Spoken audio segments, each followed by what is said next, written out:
இந்த நாள் கர்த்தர் நமக்கு கொடுக்கக்கூடிய வசனம் என்னன்னு சொல்லி பார்த்தோம் அப்படின்னா, பிலிப்பியர் 3வது அதிகாரம் 14வது வசனம். கிறிஸ்து இயேசுவுக்குள் தேவன் அழைத்த பரம அழைப்பின் பந்தய பொருளுக்காக லக்கை நோக்கி தொடருகிறேன். இது ஒரு பெரிய ஆசீர்வாதம். அதாவது லக்கை நோக்கி இந்த நாள் எப்படி பவுல் அவருக்கு சரியாய் அந்த பந்தய பொருளை பெற்றுக்கொள்ளத்தக்கதாக லக்கை நோக்கி அவர் எப்படி தொடர்ந்து போகிறாரோ, அதுபோல இந்த வருடத்தில் கர்த்தர் நம்மை ஆசீர்வதிப்பேன் என்று சொல்லுகிறார். ஹல்லேலூயா. நமக்கு முன்பாக ஒரு புதிய வருடம் வைக்கப்பட்டிருக்கிறது. ஒரு புதிய வருஷத்தை கர்த்தர் நமக்கு கொடுத்திருக்கிறார். அதுக்கு என்ன அர்த்தம்னு சொல்லி பார்த்தோம் அப்படின்னா, இந்த புதிய வருடத்தில் நாம் கனி கொடுக்கிறவர்களாக இருக்க வேண்டும் என்று சொல்லி கர்த்தர் விரும்புகிறார். இந்த புதிய வருஷத்தில் நாம் சரியாக ஓடி கனி கொடுக்க வேண்டும் என்று சொல்லி கர்த்தர் விரும்புகிறாரு. கர்த்தர் நமக்கு சொன்ன வாக்குத்தத்தத்தின்படி நம்முடைய மேன்மையை பெருக பண்ணுவேன்னு சொல்லியிருக்கிறார். அவர் கண்டிப்பாக நம்முடைய மேன்மையை பெருக பண்ணுவார். போன வாரம் பார்த்தோம், அநேக உலக பிரகாரமாக உயர்வை, எப்படிப்பட்ட உயர்வை எல்லாம் நமக்கு கொடுப்பேன் என்று சொல்லி கர்த்தர் நம்ம இடத்துல சொல்லியிருந்தாரு. அதை எல்லாவற்றையும் நிறைவேற்றி கொடுக்க அவர் உண்மையுள்ளவராக இருக்கிறார். ஹல்லேலூயா. அவர் உண்மையுள்ள தெய்வமாக இருக்க எல்லாவற்றையும் அவர் எல்லா விதமான ஆசீர்வாதங்களையும் கொடுத்து நம்மை மேன்மைப்படுத்துவார்.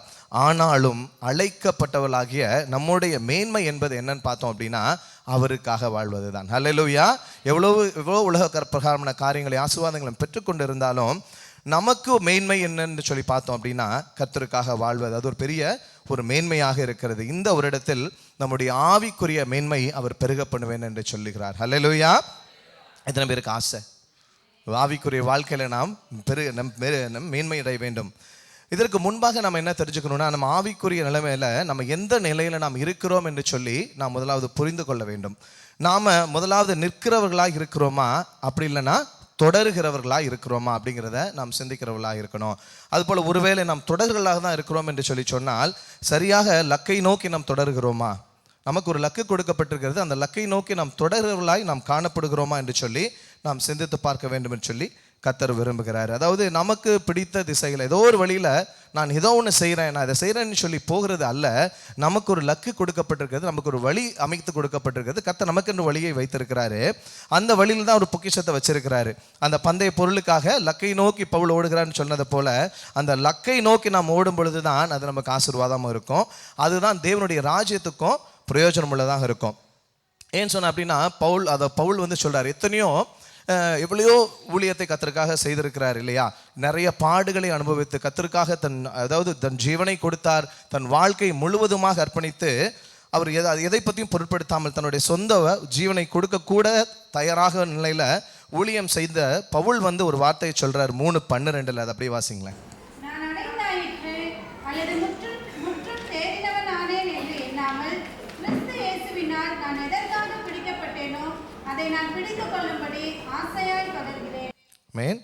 அவர் என்ன சொல்றார் அப்படின்னா, அவ்வளவு ஊழியத்தை செய்த பவுலுடைய மனநிலை எப்படி இருக்குதுன்னு சொன்னோன்னு பார்த்தா, நான் அடைந்தாயிற்று அல்லது முற்றிலும் தேறினவன் ஆனேன் அப்படின்னு சொல்லி நான் நினைக்கல. நான் எதற்காக நான் பிடிக்கப்பட்டேன், ஆண்டவர் எனக்கு ஒரு காரியத்துக்காக என்னை அழைச்சிருக்கிறாரு. நான் ஆனால் அவர் எவ்வளவோ செஞ்சுட்டார், ஆண்டவருக்காக எவ்வளவோ ஊழியங்களை செய்திருக்கிறார். ஆனால் அவருடைய எண்ணம் எப்படி இருக்குதுன்னு சொன்னேன் அப்படின்னா, நான் பெருசாக ஒன்று இது வரைக்கும் சாதிச்சேன்னு நான் நினைக்கல, பெருசாக ஒன்றுமே இது வரைக்கும் நான் செய்யலைன்னு சொல்லி அந்த எண்ணத்தில் நான் என்ன செய்யறேன், தொடர்ந்து இன்னும் நான் ஆண்டவருக்காக செய்யணும்னு சொல்லி நான் தொடர்ந்து ஓடுகிறவனாக இருக்கிறேன்னு சொல்லி அவர் அப்படி சொல்லுகிறாரு. அப்படிப்பட்ட இத்தனை ஒரு பரிசுத்தமான ஒரு பவுல், அத்தனை ஊழியத்தை செய்தவர் அப்படி சொல்லுவார் என்று சொன்னால், நம்ம எதை சாதித்தோம், எந்த ஒரு காரியத்தை நம்ம செய்தோம் என்று சொல்லி நம்ம நினைத்து பார்த்தோம்னு சொன்னால், நம்ம சொல்லிக் கொள்வதற்கு பெருசா ஒன்றுமே கிடையாது இல்லையா? அதாவது நிறைய வேளையில இதையாச்சும் நான் செய்கிறேனே, இதையாச்சும் ஆண்டவருக்காக நான் செய்கிறேன், அதாவது நம்ம சபைக்காச்சும் நான் வர்றேனே, இல்லை நான் ஏதோ ஒரு பணத்தை நமக்கு கேட்குறாங்க, திடீர்னு ஐக்கியத்தில் நான் சேர்ந்துருக்கிறேன், ஐக்கியத்தில் ஏதோ ஒரு உதவி கேட்குறாங்க, நான் செய்கிறேன் அப்படின்னு சொல்லிட்டு நிறைய வேளையில் நம்ம என்ன பண்ணுறோம் அப்படின்னா, எதையா ஒரு சிறு சிறு காரியத்தை கர்த்தருக்கு செய்கிறதில் நாம் திருப்தி அடைகளாக காணப்படுகிறோம். நிறைய வேளை நம்முடைய மனநிலை அப்படித்தான் இருக்குது. இதையாச்சும் நான் ஆண்டவருக்காக செய்கிறேன்ல, ஒரு சிலர் வர்றது கூட இல்லை சபைக்கு. நான் ஞாயிற்றுக்கிழமை கரெக்டாக 8:30 மணிக்கு சொல்கிறாங்க, இல்லை கரெக்டாக நான் உட்காந்துடுறேனே அப்படிங்கிற ஒரு காரியத்தில் கூட ஒரு சில வேளையில் நம்ம திருப்தி அடைவர்களாக காணப்படுகிறோம். போல பெரிய பெரிய சத்தியத்தை ஆண்டவர் சொல்லுகிறார், பெரிய பெரிய சத்தியத்தை, ஒரு ஆழமான சத்தியத்தை நாம் அறிந்து கொள்வது அவசியம்தான். ஆனால் அப்படிப்பட்ட பெரிய பெரிய சத்தியத்தை நாம் அறிந்து கொள்வதை காட்டிலும் அடிப்படையான காரியங்களை நாம் சரி செய்து கொண்டு, தேவனோட உறவை நாம் சரி செய்து கொண்டு, நம்முடைய தினந்தோறும் கர்த்தர் நம்மளை எப்படி வாழ சொல்லுகிறாரோ அடிப்படை பேசிக்கான காரியங்கள், இதை நாம் சரி செய்து கொண்டு நாம் செயல்படுகிறவர்களாக இருக்க வேண்டும் என்று சொல்லி கர்த்தர் விரும்புகிறார். ஆனால் நிறைய வேளை நம்ம பெரிய பெரிய சத்தியத்தையும் ஆழத்துக்குள்ள நிறைய காரியங்களை தெரிந்து கொள்ள விரும்புகிறோம். அது நாம் தெரிந்து கொள்வதை காட்டிலும் நாம் செயல்படுகிறவர்களாக இருக்கணும். சிறு சிறு காரியமாக இருந்தாலும் கர்த்தருக்காக நாம் செயல்படுகிறவர்களாக இருக்க வேண்டும் என்று சொல்லி கர்த்தர் விரும்புகிறார். நாம் ஒரே நிலையில் நாம் இருக்க வேண்டும் என்று சொல்லி நாம் அழைக்கப்படவில்லை. நாம் லக்கை நோக்கி தொடரும்படியாக ஒரு பெரிய லக்கம் நமக்கு கொடுக்கப்பட்டிருக்கிறது. அதை நோக்கி நாம் தொடரும்படியாக கர்த்தர் நமக்கு சொல்லுகிறாரு. ஒருவேளை ஓட முடியவில்லை என்று சொன்னோம் என்றால் அட்லீஸ்ட் நம்ம நடந்தாவது போகணும். நம்ம ஆனால் நம்மளுடைய நோக்கம் எதுவாக இருக்க வேண்டும் என்று சொன்னால் தொடர்ந்து கொண்டே இருக்கணும். நான் நிற்கக்கூடாது, நான் இதே இடத்துல நின்று விடக்கூடாது. கர்த்தரை நோக்கி கர்த்தர் எனக்கு கொடுத்த அந்த ஓட்டத்தில் நான் தொடர்ந்து கொண்டே இருக்க வேண்டும் என்று சொல்லி எண்ணமுடையவராக இருக்க வேண்டும் என்று சொல்லி கர்த்தர் விரும்புகிறாரு. அதாவது போன வருஷத்தை காட்டிலும் இந்த வருஷத்தை காட்டிலும் அடுத்த வருஷம் என்னுடைய ஆவிக்குரிய நிலையில ஒரு உயர்வு காணப்பட வேண்டும். நான் அதே நிலையில இருந்து விட முடியாது. கர்த்தர் அதை விரும்பவில்லை. ஆவிக்குரிய வாழ்க்கை அப்படின்னு சொல்லி சொன்னா கிட்ட எல்லா பேராமீட்டர்லையும் ஒரு நம்முடைய பரிசுத்த ஜீவியமாக இருக்கலாம், நம்முடைய ஒரு தேவனுக்கு அடுத்த நம்முடைய உறவு, தேவனோடு கூட இருந்த உறவாக இருக்கலாம், நாம் செய்து கொண்டிருந்த ஒரு நற்கிரியையாக இருக்கலாம், இல்லை நம்முடைய குணாதிசயம் கேரக்டரிஸ்டிக்ஸாக இருக்கலாம், நம்முடைய சாட்சியின் வாழ்க்கை, இல்லை வேதத்தின் அறிவுன்னு சொல்லலாம். அப்படி நம்மளுடைய செயல்பாடுகள் எல்லாவற்றிலும் அது வளர்ச்சி காணப்படணும். ஆவிக்குரிய வாழ்க்கையில் ஒரு வளர்ச்சி, அடுத்த நிலைக்கு நாம் ஒரு வருடத்துக்கு அப்புறமும் ஒரு நாளைக்குள்ளுமே வித்தியாசம். அட்லீஸ்ட் ஒரு வருடம் சொல்லுகிறேன். நான் புதிய வருடத்தில் நம்ம இருக்கிறபடினால இந்த வருடத்தில் கர்த்தர் ஒரு மேன்மை நமக்கு கொடுக்க போகிறார் என்று சொல்லுகிறார். இந்த வருடம் கண்டிப்பாக கர்த்தர் நம்முடைய அவர் வாக்குத்தத்தத்தின்படி நம்முடைய மேன்மையை பெருக பண்ண போகிறார். ஹல்லேலூயா! எத்தனை பேருக்கு ஆசை? ஆமென், ஆமென். ஸோ இப்பொழுது நம்முடைய ஆவிக்குரிய வாழ்களை பொதுவாக பார்த்தோம் அப்படின்னா ஒரு பெரிய நிலைகள், அதாவது நிறைய காரியங்கள் இருக்கிறது. அதில் பெரிய நிலை என்று சொல்லி பிரித்து பார்த்தோம்னா ஒரு 3 நிலைகள் இருக்கிறது, 3 ஸ்டேஜஸ் இருக்கிறது. அதாவது நம்ம ரட்சிக்கப்படும் போது முதலாவது நிலையில் தொடங்கி நம்ம அதோடு நின்று விடாதபடிக்கு அடுத்தடுத்த நிலைக்கு நாம் உயர்வுகளாக காணப்படணும். அதாவது ஒரு நிலையிலுமே ஒரு சின்ன ஒரு பெரிய வளர்ச்சி இருக்கிறது. ஆனால் ஒரு பெரியதாக நாம் பிரித்து பார்க்கும் பொழுது ஒரு 3 நிலை நமக்கு இருக்கிறது. அப்போ உலக பிரகாரமான ஒரு காரியத்தை எடுத்துக்கணும்னு சொன்னால், ஒரு வேலைக்கு நம்ம போகிறோம், ஒரு இன்டர்வியூ அட்டன் பண்ணுறோன்னா முதலாவது அப்பாயின்மெண்ட் ஆர்டர் கொடுப்பாங்க.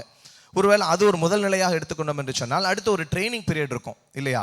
ட்ரைனிங் பீரியடு, அதுக்கு அடுத்து பார்த்தோம் அப்படின்னா வேலையில் அமர்த்தப்பட்டு நம்ம வேலை செய்கிறத தாண்டி இன்னும் அதிகமாக நம்ம டார்கெட் இப்படிப்பட்ட காரியங்களை கொடுக்கும்போது நல்லா பெர்ஃபார்ம் பண்ணி ப்ரொமோஷன் வாங்கி அடுத்த நிலைக்கு நம்ம உலக பிரகாரமான வேலையில் நம்ம போய்கொண்டே தான் இருப்போம் இல்லையா? ஆனால் ஒரு அப்பாயின்மெண்ட் ஆர்டர் வாங்கின உடனே அந்த அப்பாயின்மெண்ட் ஆர்டர் கிடைச்ச சந்தோஷத்தில் நம்ம அப்படியே இருந்துருவோமா? இல்லை இருக்க விரும்புவோமா? அது யாரும் நம்ம விரும்புறது கிடையாது. ஆனால் நாம் ஆவிக்குரிய பிள்ளைகளாகிய நம்மளுடைய நிறைய வேலையில் எப்படி இருக்கும் அப்படின்னு சொன்னால் அந்த முதலாவது நிலை, அந்த ரட்சிக்கப்பட்ட அனுபவத்துக்குள்ளேயும் நம் தேங்கி கிடக்கிறவர்களாக அனைவரை காணப்படுகிறோம். கர்த்தர் அதை விரும்பலை. ஒரு குழந்தை பிறக்குது, அது மெதுவாக தவழுது, அடுத்து நடக்குது, அது ஓடி அப்படி கொஞ்சம் கொஞ்சமாக ஓடுது, அப்படியே வளர்ந்து அது வரைக்கும் எப்படின்னா தாய் என்ன பண்ணுவாங்க, அந்த பிள்ளையை தாங்கி கொண்டு இருப்பாங்க இல்லையா? தாய் எதாக இருந்தாலும் தாயை சார்ந்துக்கும், தாய் ஒரு சாப்பாடு கொடுப்பாங்க, பால் கொடுப்பாங்க, இப்படிப்பட்ட காரியங்களை செய்வாங்க. அது இன்னும் வளர அது என்ன செய்யும்னா ஒரு சின்ன சின்ன உதவியை மறுபடியும் தாய் தகப்பனுக்கு செய்ய தொடங்கும். ஒரு ஸ்டேஜில் தாய் தகப்பனை பொறுப்பெடுத்து தாய் தகப்பனுக்கு அது ஏதாவது நன்மை செய்கிற அளவில் ஒரு வளர்ச்சியை காணும். அதை தான் எல்லா பெற்றோரும் விரும்புவார்கள். ஒருவேளை ஒரு குழந்தை பிறந்தது வளர்ந்து அப்படியே பெருசாகிற வரைக்கும் அம்மாவோட மடியிலேயே உட்காந்துக்கிட்டு அம்மான்னு சொல்லி ஒரு 20-30 வயசு வரைக்கும் அப்படியே ஒரு பிள்ளை இருக்கும் என்று சொன்னால் பிள்ளை அப்படி இருக்க வேண்டும் என்று சொல்லி பெற்றோர்களே நம்ம விரும்ப மாட்டோம். ஒரு வளர்ச்சி காணப்பட வேண்டும் என்று சொல்லி நாம் விரும்புகிறதை போல கர்த்தரும் நம்மை ஒரே நிலையில் நாம் இருந்து விடாதபடிக்கு அடுத்தடுத்த ஸ்டேஜஸ் ஆஃப் நம்ம அந்த கிறிஸ்டியன் அந்த ஸ்பிரிச்சுவல் லைஃபுக்கு நாம் வளர வேண்டும் என்று சொல்லி கர்த்தர் விரும்புகிறார். ஹல்லேலூயா! எத்தனை பேருக்கு விருப்பம் வளர வேண்டும் என்று சொல்லி? கண்டிப்பாக நம்ம வளரணும். இது எல்லாருமே ஒவ்வொருவரும் இப்படி நம்ம சபையில் இருக்கக்கூடிய ஒவ்வொருவரும் வளர வேண்டும் என்று சொல்லி கர்த்தர் அந்த நாளில் விரும்புகிறார். முதலாவது நிலை என்பது நாம் ஒரு ஒதுக்கப்பட்ட ஒரு நிலையில், ஒரு ஒடுக்கப்பட்ட ஒரு நிலையில், ஒரு தனிமையில், ஒரு நம்பிக்கையே இல்லாத ஒரு சூழ்நிலையில் இல்லையா, நிறைய துக்கத்தோடு பாரத்தோடு நம்ம வாழ்ந்து கொண்டிருந்த போது என்னை சுற்றி அநேக ஜனங்க இருந்தாங்க, இல்லை நிறைய உறவுகள் இருந்தாங்க, ஆனால் என்னை புரிந்து கொள்ள ஒருவருமே இல்லை இல்லையா? அதுக்கப்புறமா எனக்கு ஏதாவது உதவி செய்வாங்களா, இவங்க மூலமாக எனக்கு உதவி கிடைக்குமான்னு சொல்லி நான் ஏங்கிற நாட்கள் இருந்த பொழுதும் எனக்கு எந்த ஒரு மனிதன் மூலமாக உதவி வரல. என்னுடைய பிரச்சனை தீர்ப்பதற்கு யாராவது இருக்காங்களா, எனக்கு யாராவது உதவி செய்வாங்களா, எனக்கு இந்த பிரச்சனை தீந்துராதா, ஒருவேளை எனக்கு நோய் இருக்குது, எனக்கு உடம்பு சரியில்லாமல் இருக்குது, இந்த நோய் எனக்கு குணமாயிராதா, நான் சுகமாயிர மாட்டேனா, அப்படியெல்லாம் நம்ம ஏங்கி கொண்டு சிந்தித்து கொண்டிருந்த நாட்களில் யாரோ ஒருத்தர் மூலமாக ஒரு நற்செய்தி அப்படிங்கிற ஒரு காரியத்தை நமக்கு அனுப்பி, சுவிசேஷம் என்கிற காரியத்தை நமக்கு அனுப்பி நமக்கு ரட்சிப்பை கொடுத்து நம்மை மீட்டெடுத்து இல்லையா, நம்ம ஒரு பீரியட் அப்படி தானே நம்ம இருந்தோம். நம்முடைய வாழ்க்கை ஒரு ஏக்கத்தோடு நம்ம வாழ்ந்து கொண்டிருந்தோம். ஒரு வெறுமையான ஒரு வாழ்க்கை, இதுதானே இப்படி என்னோட வாழ்க்கை முடிஞ்சிருமா அப்படின்ற ஒரு நிலைமையில தான் நம்ம வாழ்ந்துட்டு இருந்தோம். நிறைய தேவைகள் இருந்தோம். நமக்கு நிறைய பேர் நிறைய உதவிகள் தேவைப்பட்டுச்சு. நம்மளை சுற்றிலும் ஆட்கள் இருந்தாங்க, உறவுகள் இருந்தாங்க, தாய் தகப்பன் இருந்தாங்க, எல்லாருமே தான் இருந்தாங்க. ஆனால் நமக்கு அந்த அந்த ஒரு சூழ்நிலையிலேருந்து நம்மளை மீட்டெடுப்பதற்கு ஒருவருமே இல்லை, ஒரு விதமான பாரம் இல்லையா? என்ன ஆக போகுதுன்னு சொல்லி வாழ்க்கை அப்படிப்பட்ட வாழ்க்கை வாழ்ந்து கொண்டிருந்த பொழுது யாரோ ஒருத்தர் நம்மளை தேடி வந்தார்ல, ஏதோ ஒரு மனுஷன் நம்மளை தேடி வந்தார்ல, அவங்களா தேடி வரல, அதை ஆண்டவர் நமக்காக அனுப்பினார். ஹல்லேலூயா. அப்படிப்பட்ட ஒருவர், எனக்கும் ஒருவரை கர்த்தர் அனுப்பினார். இப்போ நம்ம இங்கே அமர்ந்திருக்கிற ஒருவரும் நம்ம இங்கே எப்படி அமர்ந்திருக்கோம் என்று சொன்னால், நமக்காக கர்த்தர் யாரோ ஒருவரை அனுப்பினார். அனுப்பி அந்த நாள் அனுப்பின அந்த ஒரு அனுபவம் அப்படி பார்த்தோம் என்று சொன்னால், எவ்வளவோ நன்மைகளை அது மூலமாக நம்ம பெற்றுக்கொண்டோம். நம்முடைய பாவத்திலிருந்தும் நம்மளுடைய சாபத்திலிருந்தும் நம்மளை கர்த்தர் மீட்டெடுத்தார் அப்படிங்கிற ஒரு மெய்யான சத்தியத்தை நாம் அறிந்து கொண்ட ஒரு அனுபவம் இல்லையா? மெய்யான சத்தியம் இல்லையா? எனக்காக ஜீவனை கொடுத்து என்னுடைய பாவத்திலிருந்து மீட்டெடுக்க ரட்சகர் ஒருத்தர் இருக்கார் அப்படிங்கிற ஒரு காரியத்தை நான் புரிந்து கொண்ட போது எனக்கு கிடைத்த ஒரு அனுபவமாக இருக்கிறது.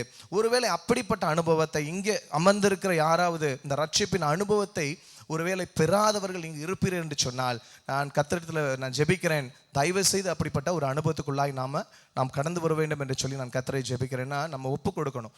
கர்த்தரிடத்தில் நம்ம வாழ்க்கையை ஒப்பு கொடுக்கும்போது அவர் தான் நம்முடைய பாவங்களையும் சாபங்களையும் மீட்டெடுத்து, இதோ இந்த நாளில் இப்படி நாம் ஒரு நல்ல ஒரு நிலையில் ஒரு அமைதியோடு, ஒரு சாந்தத்தோடு, ஒரு சமாதானத்தோடு வாழ்ந்து கொண்டு இருக்கிறோம் என்று சொன்னால், அதுக்கு முக்கிய காரணம் என்னன்னு சொல்லி பார்த்தோம்னா, நம்ம பெற்றுக்கொண்ட ரட்சிப்பு. அந்த ரட்சிப்பு கொடுக்கிற அந்த நிறைவை தான் இந்த நாளில் நம்ம பெற்றுக்கொண்டு இருக்கிறோம். இங்கே ஒருவேளை இன்னும் நான் ரட்சிப்பின் அனுபவத்தை பெற்றுக்கொள்ளலை அப்படி நாம் அமர்ந்திருப்போம் என்று சொன்னால், சீக்கிரத்தில் கர்த்தருடைய ரட்சிப்பின் அனுபவத்தை பெற்றுக்கொள்ளும்படியாக நான் வேண்டிக் கொள்கிறேன். இந்த முதலாவது நிலையில் எப்படின்னு சொல்லி பார்த்தோம் அப்படின்னா, இல்லை இந்த முதலாவது நிலை இதுவரைக்கும் நம்ம அனுபவிக்காத ஒரு சந்தோஷத்தை அனுபவிச்சிருப்போம் இல்லையா? அனுபவிக்காத ஒரு புதிய ஒரு சந்தோஷத்தை நம்ம அனுபவிச்சிருப்போம். அது வார்த்தைகளால் நம்மளால் வெளியே சொல்லக்கூட முடியாது இல்லையா?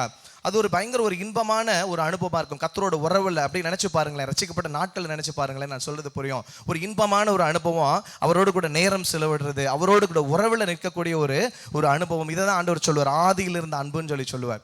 அது ரொம்ப ஒரு டெண்டரான ஒரு லவ் ஆக்சுவலாக. அது அப்படிப்பட்ட அன்பை நாம் அனுபவித்த நாட்கள், நம்முடைய பாவங்கள் மன்னிக்கப்பட்டது அப்படின்னு சொல்லி அந்த அனுபவம், மன்னிக்கப்பட்ட ஒரு அனுபவம், நம்மளுடைய இருதயத்தில் பாரமெல்லாம் குறைந்து ஒரு லைட் ஹார்ட்டடாக நம்ம ஃபீல் பண்ண ஒரு அனுபவம், ஒரு புதிய நம்பிக்கையே இல்லாமல் இருந்து கொண்டிருந்த நமக்கு ஒரு புதிய நம்பிக்கை கொடுத்த ஒரு அனுபவம்.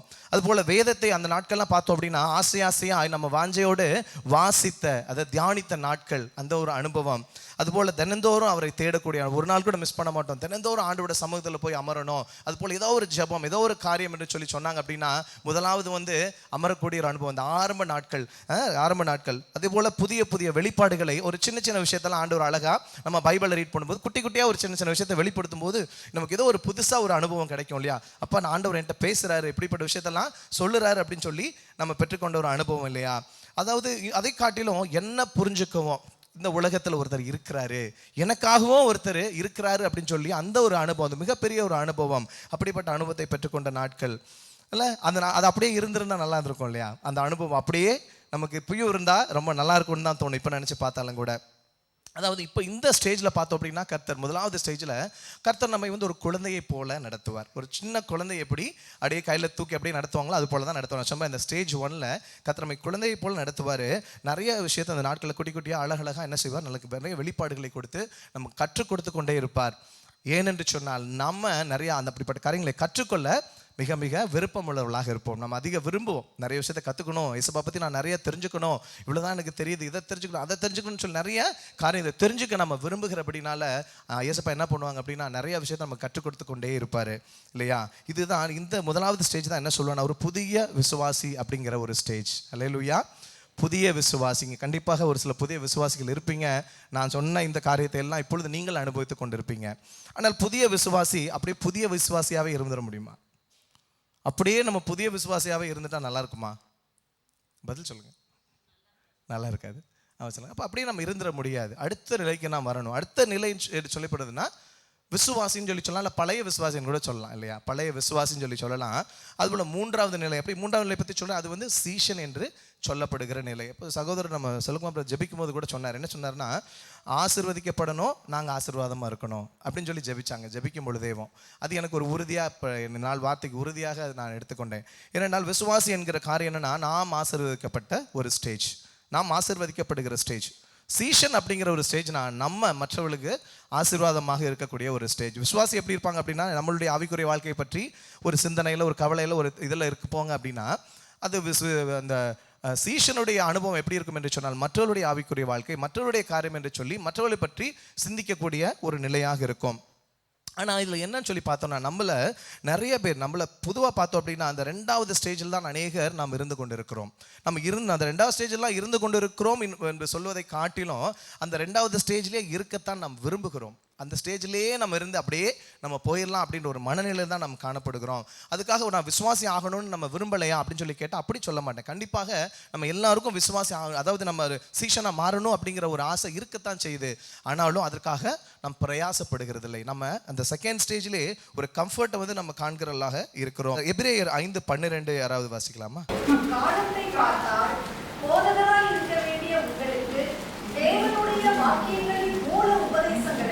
மறுபடியும் உபதேசிக்க வேண்டியதாய் இருக்கிறது.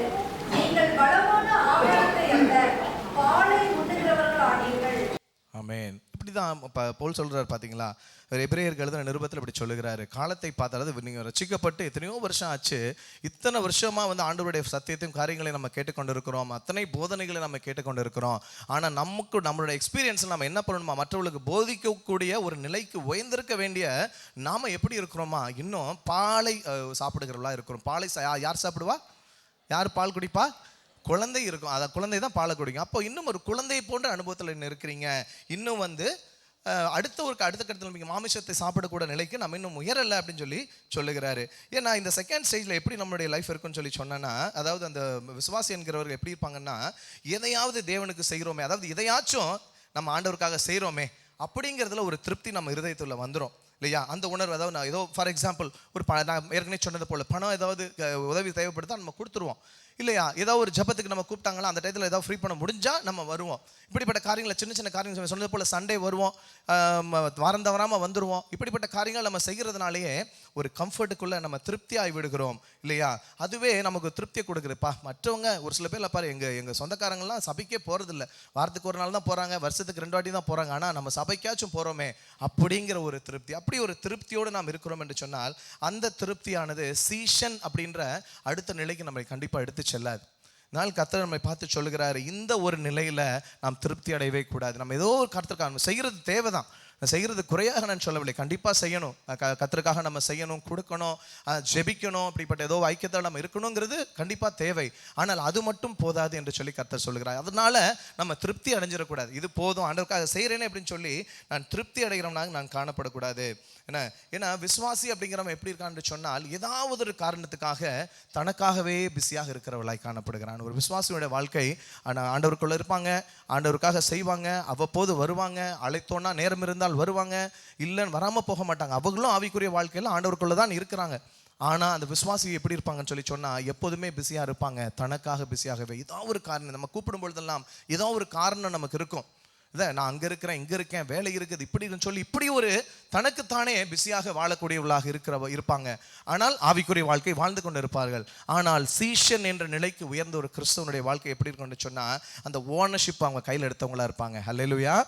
ஓனர்ஷிப்பை எடுத்துக்கிட்டு அவங்க செயல்படுகிறவர்களாக இருப்பாங்க. அவங்க காரணம் சொல்லவே முடியாது, ஏன்னா அவங்க தான் அங்கே இருக்கணும்னு ஒரு எண்ணம் அவங்களுக்குள்ள இருக்கும். இது எனக்கு கொடுக்கப்பட்டது, கர்த்தர் என்ன நம்பி கொடுத்துட்டாரு, எனக்கு கொடுக்கப்பட்ட காரியம் அது நான் தானே செய்யணும் அப்படிங்கிற அந்த ஒரு ஓனர்ஷிப் சீஷனுடைய குணாதிசயமாக இருக்கும் இல்லையா? அதுபோல் ஏனென்றால் அவங்களுக்கு எது முக்கியம், அந்த சீஷனுக்கு எதுக்கு ப்ரியாரிட்டி கொடுக்கணும், எது முக்கியம் என்பதை நன்றாய் உணர்ந்தவர்களாக இருக்கிறவன் தான் சீஷன். மத்தேயு 6:19, 20, 21.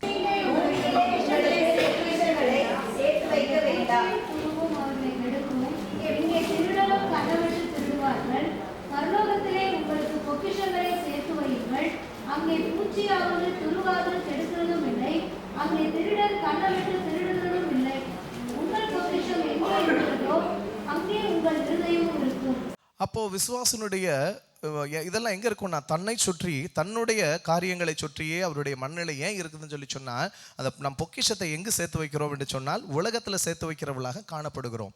ஆனால் ஒரு சீஷனுடைய வாழ்க்கை எப்படி இருக்குன்னு சொல்லி சொன்னால் அவனுடைய நினைவெல்லாம் எப்படி இருக்கும்னா மற்ற ஊழியத்தை பற்றினதாகவும் அந்த ஆத்மாவுக்கு நம்ம சுவிசேஷம் சொன்னோமே அந்த ஆத்மா நாளைக்கு வருமா, ஐயோ அந்த ஆத்மா போயிட்டாங்களே, எங்கே போனாங்கன்னு தெரியலையே, மறுபடியும் சபைக்கு வராமல் போயிட்டாங்களே, திரும்பி வருவாங்களா, இந்த இதில் போய் நான் ஊழியம் செய்யணுமே, இப்படிப்பட்ட ஆத்மாக்கள் இருக்காங்களே என்று சொல்லி அவங்களுடைய எண்ணம், அவங்களுடைய ஆசை ஆசைகள், அவங்களுடைய தேடல், அவங்களுடைய வாஞ்சையெல்லாம் எங்கே இருக்கும்னு சொல்லி சொன்னா, அவங்களோட பொக்கிஷத்தெல்லாம் எங்கே சேர்த்து வைப்பாங்கன்னு சொன்னால் பரலோகத்தில் சேர்த்தவர்களாக காணப்படுவார்கள். அதனால தான் பார்த்தோம் அப்படின்னா அவங்களுடைய ஒரு வித்தியாசம் காணப்படும். அதாவது உலகத்தில் நம்ம பொக்கிஷத்தை சேர்த்து வைக்கிறதுக்கும் இப்படி ஆண்டவருக்குள்ள நம்ம பரலோகத்தில் பொக்கிஷத்தை சேர்த்து வைக்கிறதுக்கும் ஒரு பெரிய வித்தியாசம் உண்டு. அந்த வித்தியாசத்தை அவர்கள் உணர்ந்தவர்களாக இருப்பாங்க இல்லையா? இங்கே சேர்த்து வைக்கிற பொக்கிஷத்தினால ஒரு பிரயோஜனம் இல்லாத திருடர்கள் கண்ணமிட்டு திருடுவார்கள் அப்படின்னு சொல்லியிருக்கோம். இது வந்து பொட்டரித்து போகும், அதை வந்து பூச்சி வந்து அரிச்சிரும் அப்படின்னு சொல்லப்பட்டிருக்கோம். அதை தாண்டி எது மெய்யான ஒரு சந்தோஷமோ, மெய்யான ஒரு பொக்கிஷமோ அதை அறிந்தவர்களாக இருக்கிறவன் தான் சீஷன் என்று சொல்லப்படுகிறான். அதுபோல் விசுவாசிக்கு விசுவாசியுடைய வாழ்க்கை எப்படி இருக்கும் என்று சொன்னால், தேவனுடைய ராஜ்யத்தின் திட்டம் அப்படிங்கிறது அவருடைய வாழ்க்கையில் ஒரு பங்காக இருக்கும். கண்டிப்பாக வாழ்க்கையில் ஒரு பங்காக இருக்கும். கண்டிப்பாக ஆண்டவருக்காக செய்து கொண்டு தான் இருப்பாங்க, செயல்பட்டு கொண்டு தான் இருப்பாங்க. ராஜ்யத்தின் காரியம் வந்து ஒரு பங்காக இருக்கும். ஒரு சில பேருக்கு அது பெரும் பகுதியாக கூட இருக்கலாம், ஒரு பெரும் பங்காக கூட இருக்கும் இல்லையா? நம்ம அதாவது அதுபோல் அப்படிப்பட்ட ஒரு விசுவாசியை கர்த்தருக்காக செயல்படுவதற்கோ, ஜெபிக்கிறதுக்கோ, ஒரு சில காரியத்தை செய்வதற்கோ பின்னாடி இருந்து ஒரு மோட்டிவேஷன் தேவைப்படும். ஒருத்தர் உந்தி தள்ளிட்டே இருக்கணுங்கிற ஒரு அனுபவம் இருக்கிறவங்களாம் இருப்பாங்க விசுவாசின்னு சொல்லப்படுகிறவர்கள்.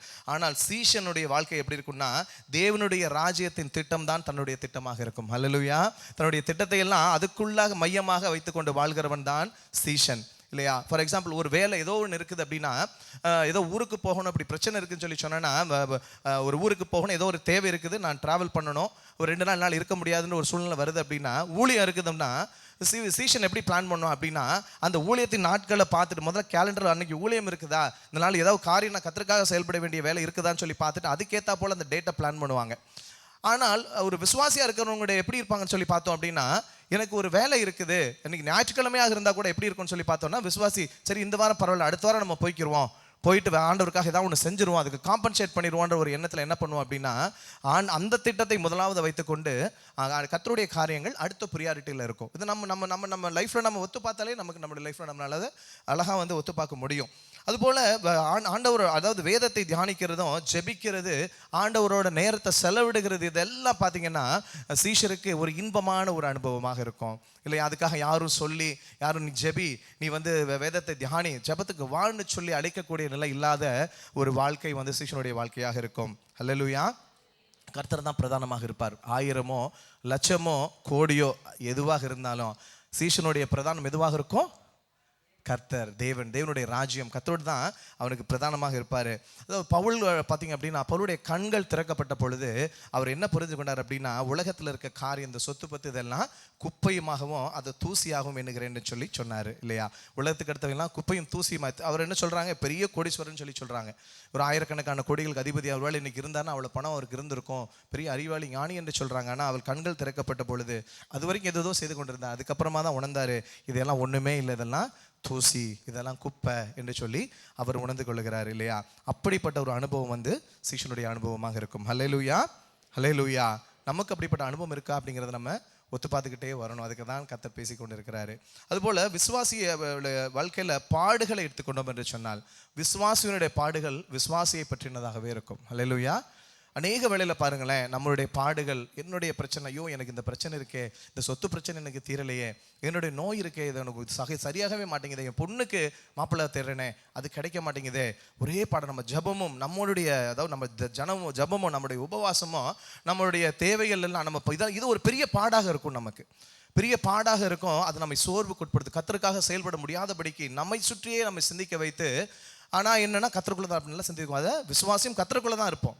ஆனால் நம்மளுடைய எண்ணம், நம்மளுடைய காரியங்கள் எல்லாம் எதை பற்றிருந்தா இருக்கும்? நம்மை பற்றிருந்தாகும். நம்மளுடைய தேவை, என்னுடைய குழந்தையுடைய காரியம், எனக்கு அடுத்தது அப்படின்னு சொல்லி என்னுடைய எண்ணங்கள் எல்லாம் இப்படி தான் இருக்கும். ஆண்டவர் வந்து உலகத்திலே உபத்திரவம் உண்டு, ஆனாலும் திடன் கொள்ளுங்கள், நான் உலகத்தை ஜெயித்தேன்னு சொன்ன பார்த்தீங்கன்னா, இது ஃபுல்லாக நமக்கு தான் அப்ளை பண்ணும். அப்படி பக்கத்து வீட்டுக்காரங்க பேசினோன்னு அது நமக்கு பெரிய உபத்திரவமாக போகும், அது ஒரு பெரிய பாடாக போகும். நம்முடைய எண்ணமெல்லாம் எப்படி இருக்கும் அப்படின்னா, இதுதான் நமக்கு உபத்திரவம்னு சொல்லி நம்ம நினைத்து கொண்டிருப்போம். அப்படி உபத்திரம் வரும்பொழுது, ஒரு சோர்வு வரும்பொழுது, கர்த்தருக்காக அதாவது நாம் என்று சொல்லணும்னா விசுவாசியான ஒரு குணாதிசயம் உடையவர்கள் எப்படி இருப்பாங்கன்னா, அதற்காக செயல்பட மாட்டாங்க, கர்த்தருக்காக செயல்படாத ஒரு நிலைக்குள்ள தள்ளப்படுவாங்க, சோர்ந்து போயிடுவாங்க. இப்படிப்பட்ட உபத்திரவங்கள், சின்ன சின்ன உலக பிரகாரமான பாடுகள் வரும்பொழுது.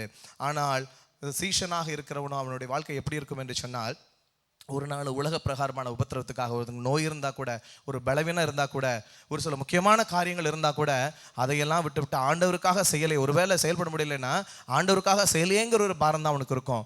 ஊழியம் செய்ய போனேன்னு இங்கே ஒரு தடை வந்துருச்சு, இந்த ஆத்துமா பேசணுமே இன்னும் வரலையே, இந்த ஆத்துமா தடையாக இருக்கேன், போய் சுவிசேஷம் சொல்ல முடியலையே, அவங்ககிட்ட பேச இப்படிப்பட்ட காரியங்கள், இப்படிப்பட்ட விஷயம் தான் நமக்கு ஒரு பாடுகளாக இருக்கும். அதாவது ஊழியம் செய்ய போகிற இடத்துல ஒரு தடை பிரச்சனை வருது, அது பெரிய பாடாக இருக்கும். ஆத்துமா ரசிக்கப்படலையா, இதுதான் அவருடைய எண்ணமாக இருக்கும், சீஷனுடைய எண்ணமாக இருக்கும்.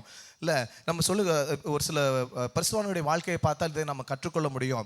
ஃபார் எக்ஸாம்பிள் பேட்ரிக் ஜோஷுவான்னு சொல்லிட்டு ஒரு அங்கிள் இருந்தாங்க. நான் 2 முறை அவர்களை சந்திச்சிருக்கிறேன் கர்த்தர் கிருபையில். அவரெல்லாம் பார்த்தோன்னா ஒரு ஸ்டேஜில் வந்து தன்னுடைய சொத்து பத்தையெல்லாம் வித்துட்டு மிஷினரி ஊழியம் மேலுக்கு மொத்தமாக கொடுத்துட்டார். சொந்தமாக மிஷினரி ஊழியம் நடத்தி கொண்டு வந்தார். அதில் அவருடைய மகன் வந்து ஊழியம் செய்கிற இடத்துல ஒரிசால நினைக்கிறேன், அங்கே போயிட்டு மரித்து போகிறாரு. அந்த ஆண்டவர் அங்கிள் என்ன சொன்னாங்கன்னா, என் பிள்ளையை நான் விதைச்சிருக்கேன்னு சொல்லி சொன்னார். தன்னுடைய சொந்த பிள்ளை, பெற்ற ஒரே பிள்ளை நினைக்கிறேன் அவருக்கு, அது விதைச்சிருக்கேன்னு சொல்லி சொன்னார். அதுபோல் நாக்செங் அப்படின்னு சொல்லிட்டு ஒரு மனுஷன், அவர் வந்து அஸ்ஸாமை சேர்ந்த ஒரு ட்ரைப், 19வது செஞ்சுரியில் வாழ்ந்த ஒரு ட்ரைபு. இவர் யாருன்னு சொல்லி சொன்னா அப்படின்னா, இவரை வச்சு தான், அதாவது சிலுவை என் முன்னே உலகம் என் பின்னேன்னு ஒரு பாடல் இருக்கு இல்லையா, சிலுவை என் முன்னே உலகம் என் பின்னே பின்னோக்கே நான் சொல்லி பாட்டு, அது ரொம்ப ஒரு பிரபலமான ஒரு கிறிஸ்துவ பாடல். இதை எழுதினவர் ஒருவர் இதை சார்ந்து தான் எழுதியிருக்கிறார்.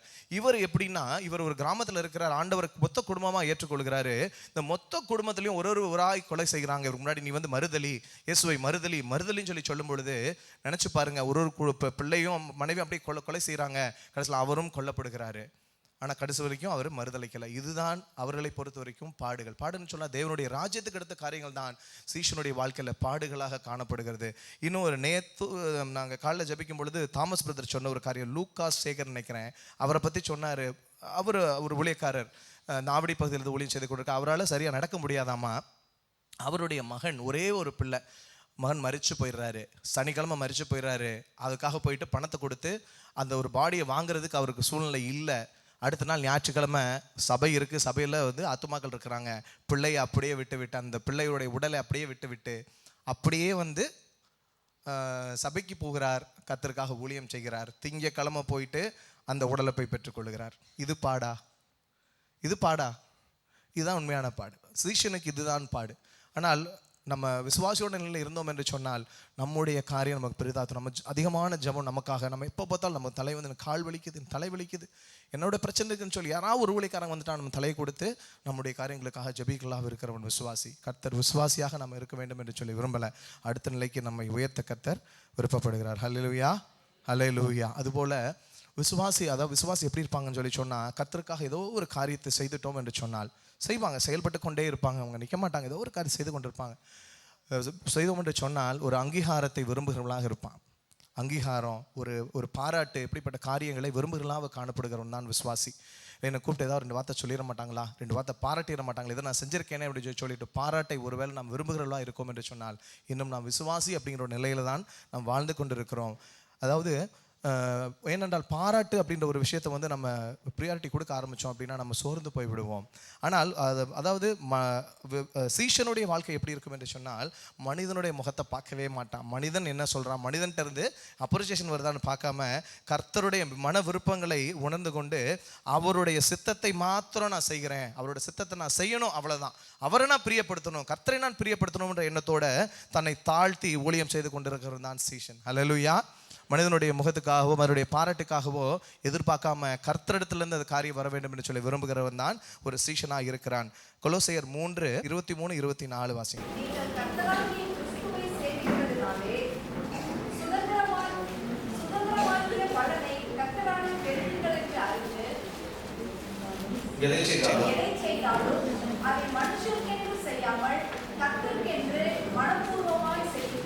ஆமென்.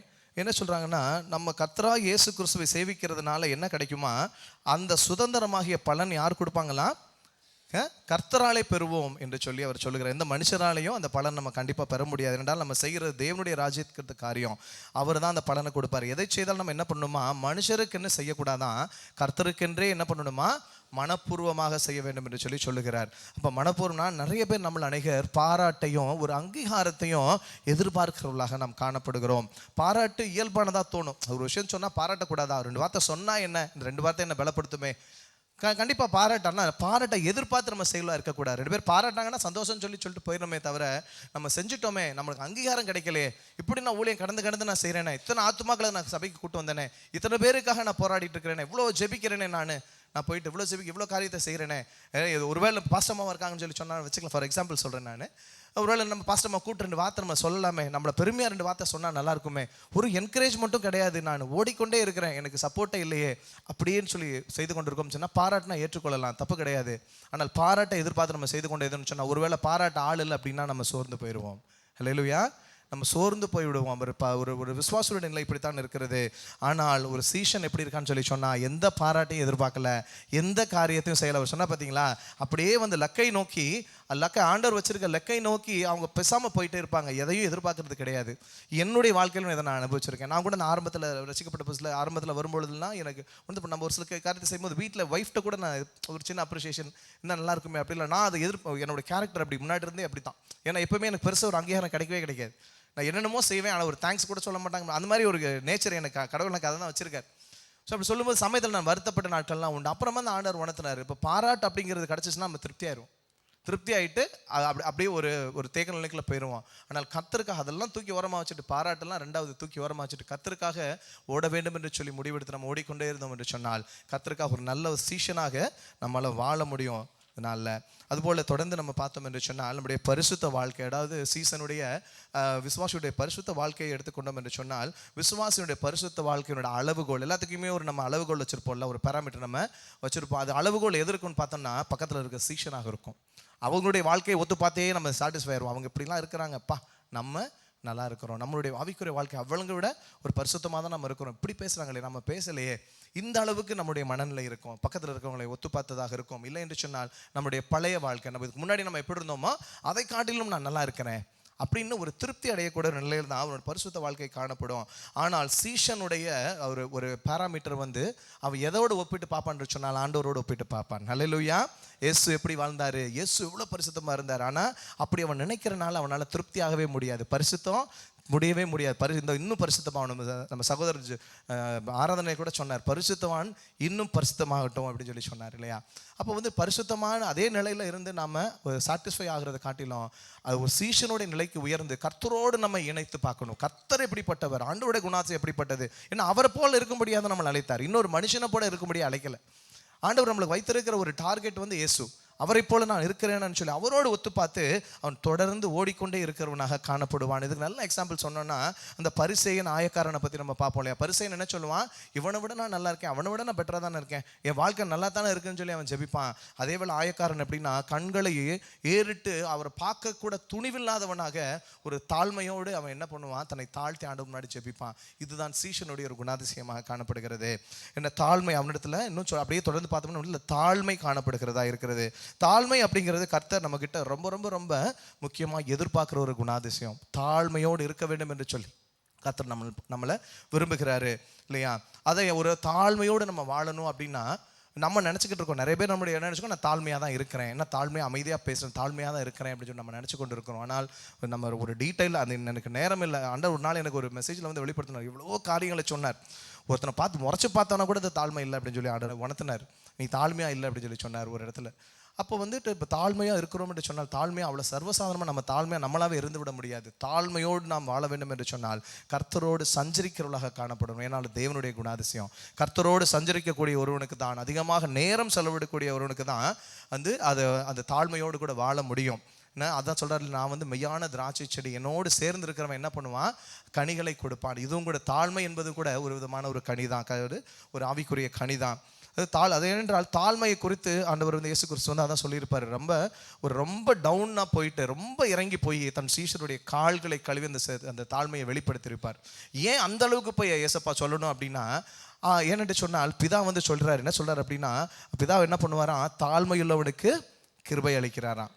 அப்போ பெருமையுள்ளவன் என்ன பண்ணுறாராம், எதிர்த்து நிற்கிறார். அது ஏசப்பாக்கு இந்த சத்தியம் தெரிஞ்சனால என்ன பண்ணுறாரு, நீ எந்த அளவுக்கு தாழ்மையாக இருப்பியோ அந்த அளவுக்கு உன்னை தாழ்த்தி கொண்டா என்று சொன்னால் கர்த்தரிடத்து இந்த ஆசீர்வாதம் உனக்கு கடந்து வரும் என்று சொல்லி தன் சீஷர்களுக்கு அதை வந்து வெளிப்படுத்துகிறார். அந்த அளவுக்கு தாழ்மை, ஒரு காலை கழுவுகிற அளவுக்கு உங்களுக்கு தாழ்மை வேண்டும் என்று சொல்லி விரும்புகிறார். இப்போ சீஷனுடைய குணாதிசயம் எப்படிப்பட்டதாக இருக்கும்? ஒரு தாழ்மை உள்ளவனாக இருப்போம் எல்லா விதத்துலையும். ஒருத்தர் சொன்னாலும், ஒரு அங்கிள் வந்து என்னை பார்த்து சொன்னாங்க, ஒரு ஊழியக்காரர், பெரிய ஒரு நல்ல ஊழியக்காரர், ராம், கிறிஸ்தவனுக்கு ரோசமே இருக்கக்கூடாது ராம் அப்படின்னார்.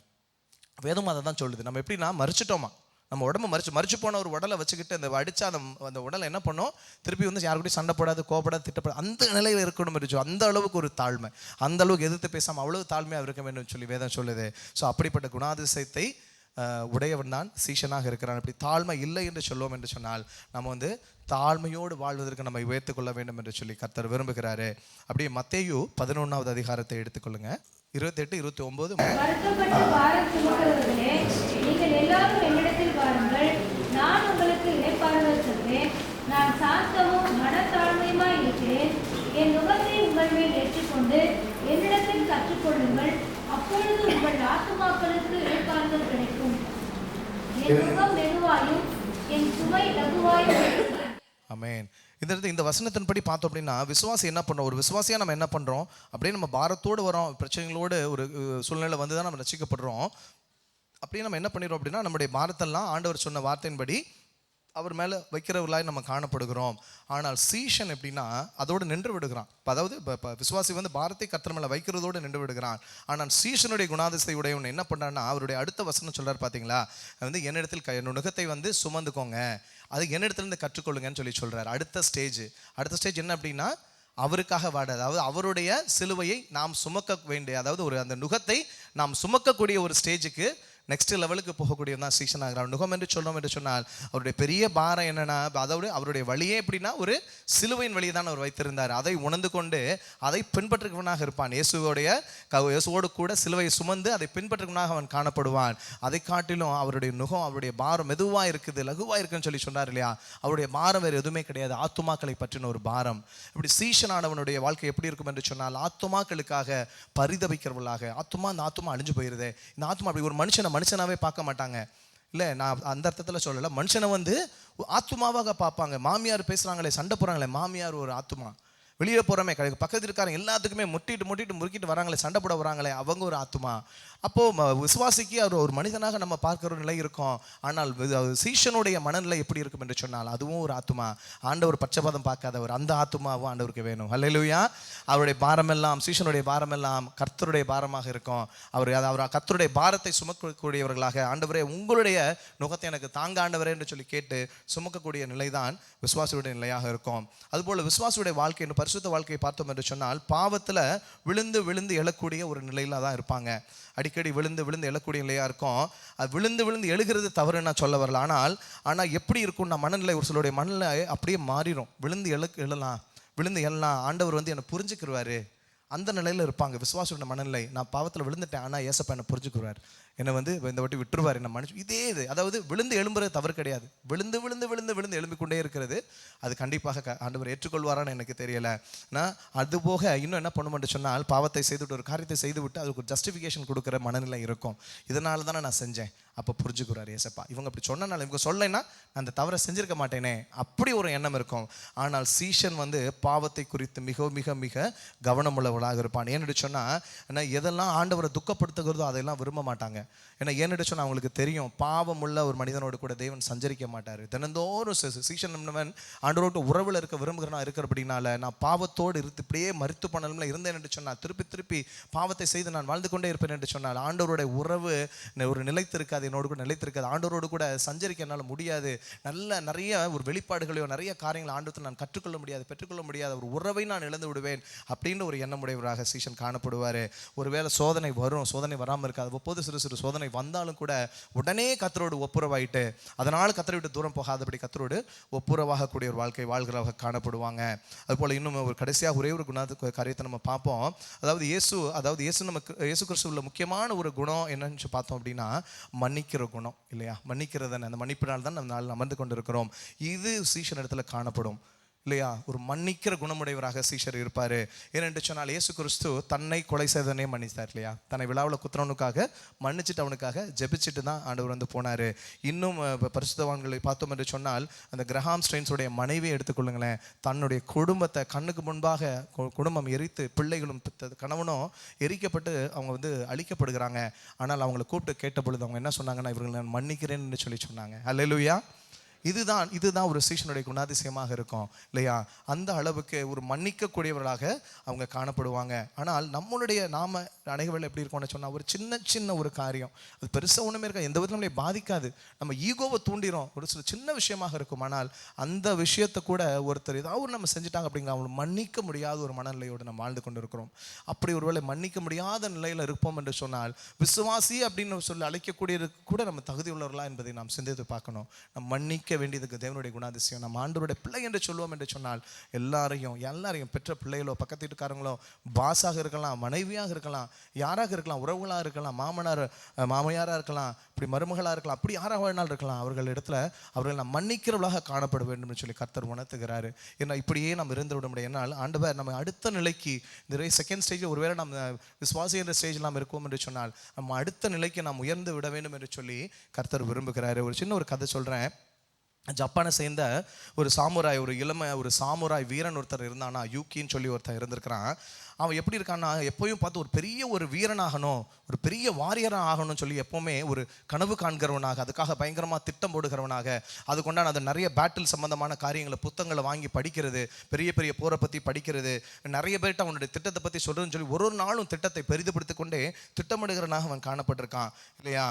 அவன் என்ன நினைச்சான் அப்படின்னா, அவன் திட்டமிட்டு கொண்டிருக்கான் பார்த்தீங்களா, அவனுடைய பெரிய ஒரு நோக்கம் இல்லையா, பெரிய வாரியராகணுங்கிறது அவனுடைய நோக்கமாக இருக்கனால அவனுடைய அந்த நோக்கமானது அவனுடைய பெரியவனாக ஒரு கிரேட்டாக ஒரு பெரிய ஒரு மனிதனாக மாற்றிடும் அப்படின்னு சொல்லி எண்ணத்தில் அவன் திட்டமிட்டு கொண்டே இருக்கான், கனவு கண்டு கொண்டே இருக்கிறான்.